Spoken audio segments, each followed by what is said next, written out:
Bien-aimés les Seigneur, c'est votre humble serviteur, le frère Joshua. Pour continuer cet enseignement tellement profond, parlons sur les festins de noces de l'agneau. Ça va expliquer, nous continuons comme j'avais dit.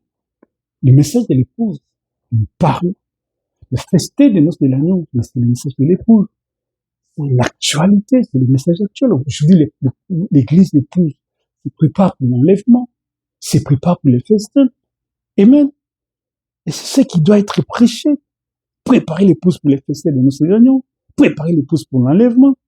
L'enlèvement aboutit à quoi? Pour les festins de noces de l'agneau. Vous voyez? Pour que l'enlèvement de l'épouse puisse avoir lieu. Le bonhomme dit clairement que certaines conditions spirituelles et prophétiques absolues doivent être réunies. L'épouse ne peut pas être enlevée n'importe comment. Elle doit atteindre un état de maturité, un état de maturation, un état de statut de l'homme parfait, dignité et de perfection calquée sur la parole. Voici les conditions réunies, les citations clés de William Branham sur les conditions requises, les conditions réunies pour le départ de l'épouse. 1. La maturité. Le bleu doit être totalement sec. C'est le message. Frère Branham utilise souvent l'analogie de l'agriculture pour que la moissonneuse, l'enlèvement passe, le blé doit être mûr. Et pour être mûr, il doit être séparé de la balle, les dénominations, séché par le soleil, la révélation de la parole. Avant que l'enlèvement puisse avoir lieu, le bleu doit atteindre la pleine maturité. La dynamique doit entrer dans la mécanique. La mécanique, c'est le message de l'air. La dynamique, c'est le Saint-Esprit qui vient vivifier cette parole. Quand l'épouse s'est entièrement dépouillée des traditions humaines, elle est parfaitement mûre dans la parole pure, alors la moisson peut entrer et ramasser chez elle. La condition d'unité. L'épouse et la parole deviennent un. L'épouse ne peut pas partir s'il y a une divergence entre elle et Christ. La condition absolue est une harmonie, une identification totale. L'épouse doit devenir la parole manifestée en chair, en jour. L'enlèvement ne peut pas se produire tant que l'épouse n'est pas devenue tellement unie à Christ que son identité même est perdue en lui et doit être reflet. Les reflets parfaits de Jésus-Christ. L'époux et l'épouse deviennent un. Amen. Avoir le même esprit, la même pensée, la même parole entre l'époux et l'épouse. Amen. Quand la parole est en vous, répond parfaitement à la parole qui est en lui. L'aimant divin s'éclenche, se déclenche et l'enlèvement est lié. Amen. L'aimantation divine va se déclencher et il y aura l'enlèvement. Oh, gloire à Jésus, gloire à Jésus, gloire à Jésus. Oh, c'est tellement glorieux. Ouais. Le bonhomme décrit de manière si imagée, touchant cette longue table. Nous voulons parler sur la longue table. Voilà, qui s'étend à perte de vue. L'espace céleste où les rachetés se regardent dans leur corps glorifié. Et l'un des moments les plus mémorables lors de l'enlèvement. Parce qu'une fois l'épouse ait atteint sa maturité, il entre dans le cortège de l'enlèvement.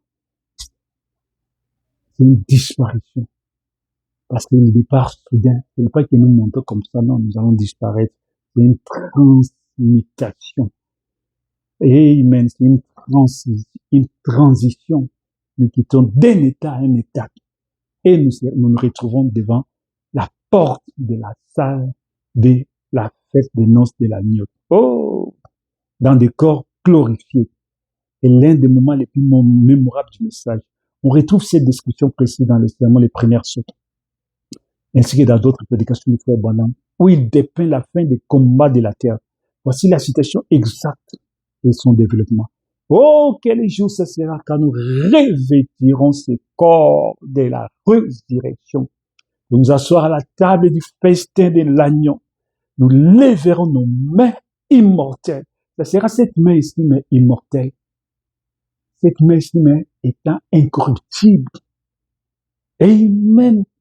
Nous regarderons nos corps transformés. Ces corps ici rajeunis, transformés dans la gloire, dans la puissance de la résurrection. Nous savons que la vieillesse, la douleur et les larmes sont terminées pour toujours, que le roi lui-même passera pour nous servir, car nous verrons ces tables immenses s'étendre à perte de vue à travers l'espace céleste et que nous regarderons nos visages changés, immortels. Toute la fatigue et les combats de la terre s'évanouiront un instant. Les rois s'avancera, essuiera les larmes de nos yeux, diront, entrez dans la joie de votre maître. Première source.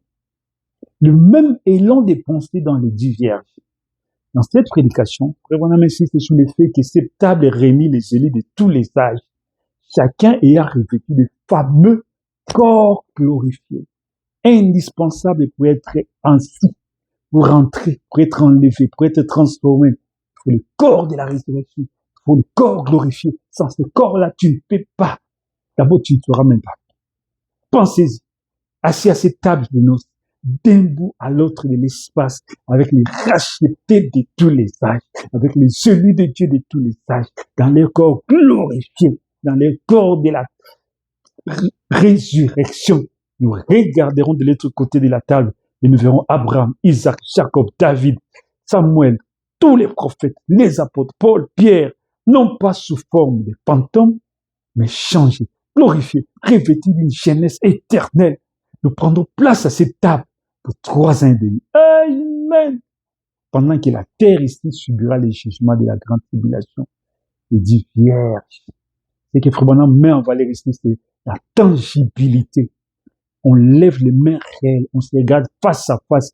Ce n'est pas un rêve, mais une réalité, notre véritable identité. La longueur de la table, elle traverse l'espace d'un bout à l'autre, symbolisant les rassemblements immenses de l'épouse de tous les âges. Il oublie la souffrance, les simples faits de se voir dans ce corps parfait, efface instantanément toutes les épreuves subies sur la terre. Oh, c'est tellement, tellement glorieux, tellement, tellement glorieux. Waouh! Quel jour ce sera quand nous vêtirons ce corps de la résurrection, nous asseoir sur cette table. Waouh, la longueur de cette table. Le bonhomme est de manière si magique, touchant cette longue table, et c'est en perte de vue, l'espace céleste, les rachetés se regardent leur corps glorifié. Et l'un des moments les plus mémorables du message, on retrouve cette description précise. Amen, amen. Cette scène magnifique où les rois s'avancent pour accueillir l'épouse. Quand nous montons, nous trouvons Jésus devant la porte. Il va nous accueillir et il va prononcer ces paroles textuelles de Matthieu 24. Entre dans la joie de ton maître. Alléluia. Le bonhomme, il revient à plusieurs reprises dans les prédications.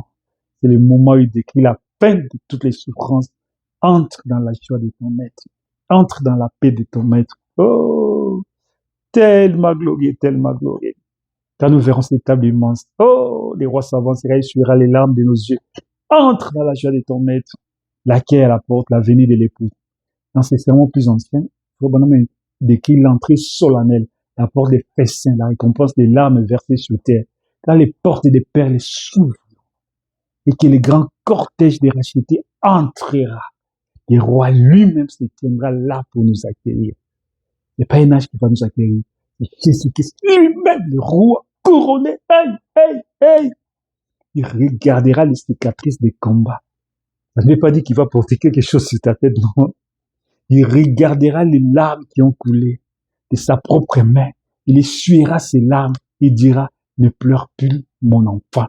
C'est terminé. Bon et fidèle serviteur, entre dans la joie de ton maître. Tout ce que nous avons enduré sur terre ne sera même pas digne d'être comparé à ce moment-là. La venue de l'époux. On va oublier tout ce que nous avons connu sur la terre. Ce sera comme si on n'a jamais passé ce pèlerinage de la terre. Et couronnement et l'entrée des 10 vierges, on ne va plus se souvenir de tout ce que nous avons connu sur la terre. Frère Branham montre que le roi n'attend pas passivement assis.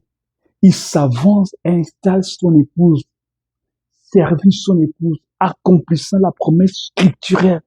Pensez-y, le roi de gloire, celui qui a créé le ciel et la terre, s'avancera au devant de son épouse. Pendant que les dénominations et les vierges endormies, les vierges folles, frapperont à la porte disant, ouvre-nous, l'épouse sera déjà à l'intérieur. Le roi dira, entre dans la joie du Seigneur. Et ceindra son tablier.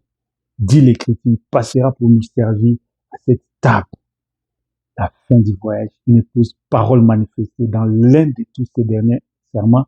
Le bonhomme revient sur cette récompense ultime pour ceux qui sont restés fidèles à la parole pure, fatigués du voyage, usés par l'écriture du monde, mais fidèles. Un de ce matin, le voyage va se terminer. Nous traverserons les rideaux du temps. Le roi s'avancera à notre rencontre à la porte de la maison du Père. Il ne nous reprochera rien. Il prendra cette épouse fatiguée dans ses bras. Il essuiera chaque trace de douleur. Les anges écouteront pendant qu'il dira, c'est bien, bon et fidèle serviteur. Entre maintenant dans la joie de ton maître. Amen. C'est que cette citation met en lumière, c'est quoi? L'action du roi. Jésus ne reste pas distinct. Il s'avance activement vers l'épouse pour l'accueillir personnellement. Les gestes d'amour, c'est sa propre main qui essuie les larmes, effaçant les traumatismes, la persécution, la vie terrestre, la validation de la foi, la phrase « entrer dans la joie de ton maître », la validation officielle qui lui a couru la bonne course, fait partie des vêtements des noces. Amen. Pendant que les dénominationnels vont frapper la porte, ils seront sur la tête, ça veut dire quoi? Ils vont commencer à prier. Pour l'enlèvement, ils prient, Seigneur, prends-moi, Seigneur, Seigneur. Les prières seront nulles parce qu'ils ont rejeté le message de l'être. Ils ont rejeté le messager prophète que Dieu leur avait envoyé. Le message qui devait leur donner la vie, la force, la puissance transformatrice, la puissance de Dieu, la divinité, pour leur faire partie de l'escorte de l'enlèvement. Parce qu'ils ont rejeté ça dans leur vie. Ils ont suivi la tendance moderne, la tendance diabolique, la tendance courante. Voilà pourquoi ils ont manqué l'enlèvement. Oh, gloire à Jésus, que Dieu vous bénisse richement et suivre cette série des enseignements profonds. Vous serez tellement bénis. Le temps de la préparation, l'épouse doit se préparer dans les messages de la préparation. C'est dans ces messages que nous voyons notre identité, la foi sur le message. Cette parole, nous les croyons, nous marchons cette parole, nous les confessons, nous croyons de tout notre cœur, nous marchons par la foi dans ces messages, nous croyons que ce message, c'est notre identité. Le Saint-Esprit vient confirmer ces messages en nous. La colonne de feu vient confirmer ce message en nous par la théophanie et nous prépare, nous transforme, nous fait revêtir le corps de la résurrection, les corps glorifiés pour être enlevés. Que Dieu vous bénisse richement, c'est tellement profond. Amen. Que Dieu vous bénisse, que Dieu vous bénisse. Amen. Amen. Gloire à Dieu. Amen. Amen. Amen. Amen.